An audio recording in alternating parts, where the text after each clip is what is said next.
Will you pray with me? Open our eyes and ears, God, to hear your word and to know your voice.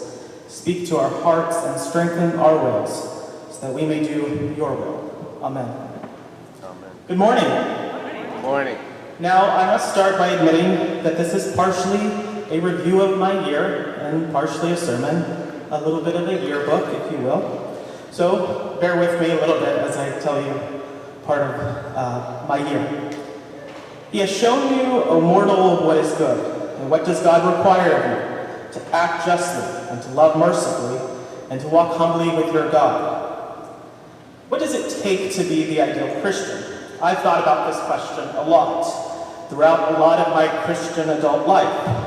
From going to churches in Texas, Arizona, and now Massachusetts, I've heard a lot of what the ideal Christian is, and it's varied quite a bit.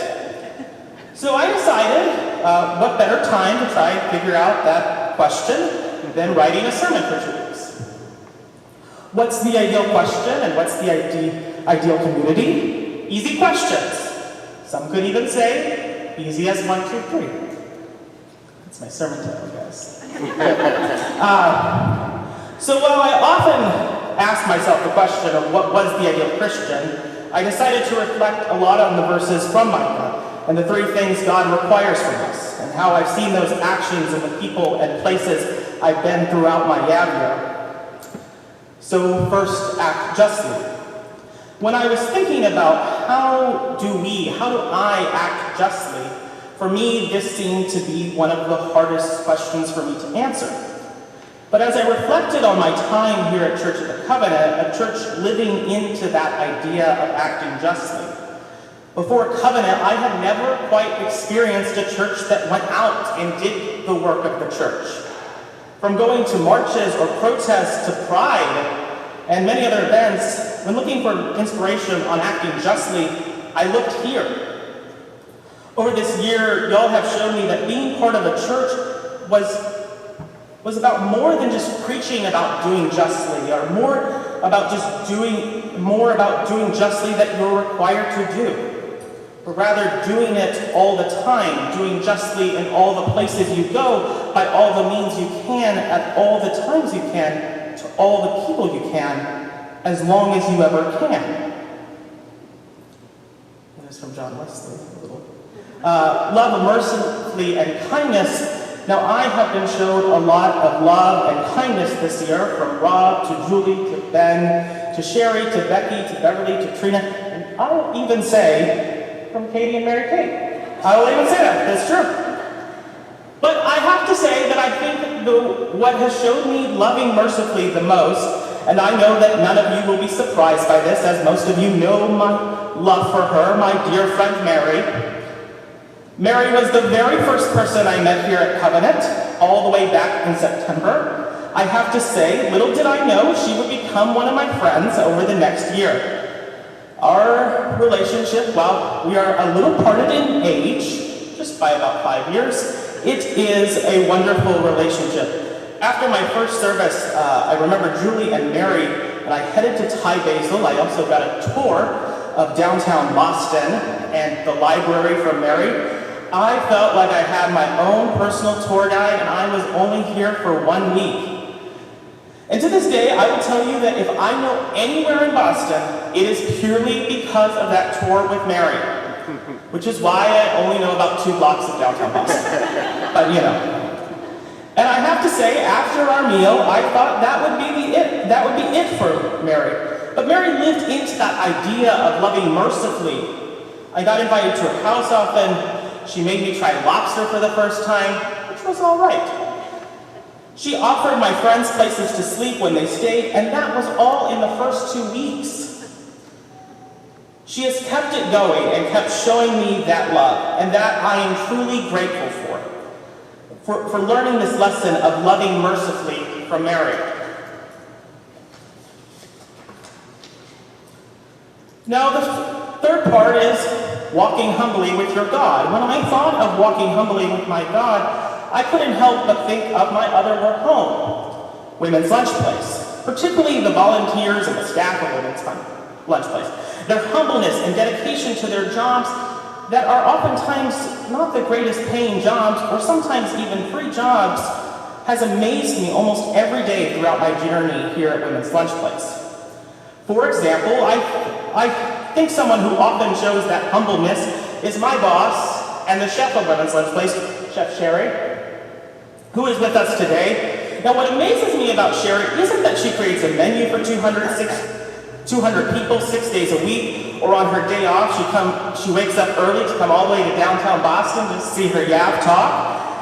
I hope you're enjoying this, by the way. But rather, it's her humbleness with the ladies. It's easy to get disconnected from the work that we do or the people we serve, but I never see that with her. She is genuinely connected to the ladies of Women's Lunch Place. She reminds myself and many of the volunteers that it's not about us volunteering. It's not about making ourselves feel better, but rather it's about serving the ladies and making sure the ladies are feeling as welcomed as we are in our community. One thing I've enjoyed in my Yav year is seeing all three of these requirements of God in all of y'all and in so many of the folks I've met. And that's the beautiful, wonderful thing about community. Because of these folks that I've mentioned, because what they have taught me, even if you've never met them, they have been a part of our wider community, a part of your community and my community. When I began my Yav year, I often thought that community was just those who lived next to you, or the people in your neighborhood.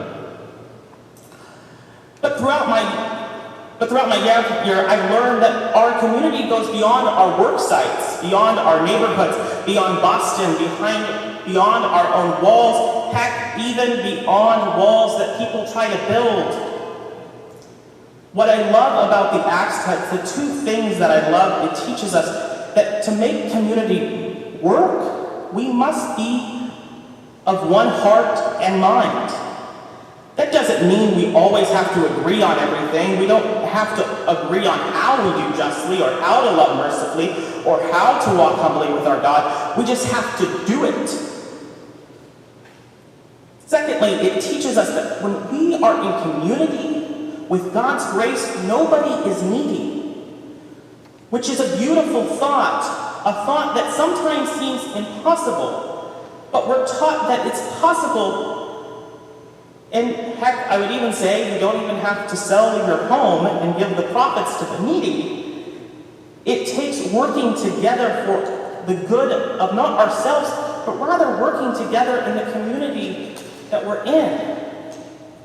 I like the idea of us all being in community together, working together, working. I love that. My prayer and hope is that we go in business together as if we're working.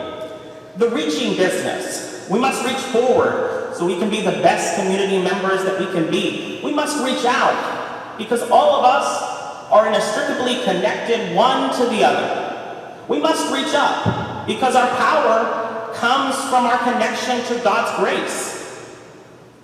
One thing this year I've been known for, and you can ask all of them, is for sometimes making things a lot harder for myself than they need to be.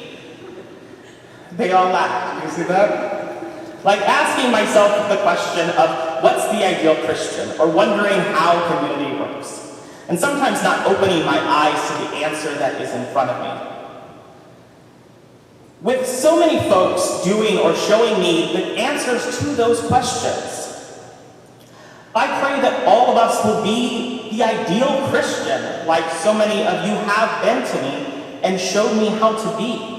So whether it's 1, doing justly, 2, loving mercifully, or 3, walking humbly with your God, or 1, reaching forward, 2, reaching out, 3, reaching up, or listening to those 3 verses in Acts, or doing a combination of all of those, the answer to those questions of what community is, what is the ideal Christian, may not have been quite as hard as I made it out for me to be. Maybe it wasn't even worthy of working 2 weeks for a sermon to figure out such an easy answer. And from what y'all have shown me, the answers to those questions, as hard as I made them out to be, are quite frankly easy as 1, 2, 3. Thank you. On that note.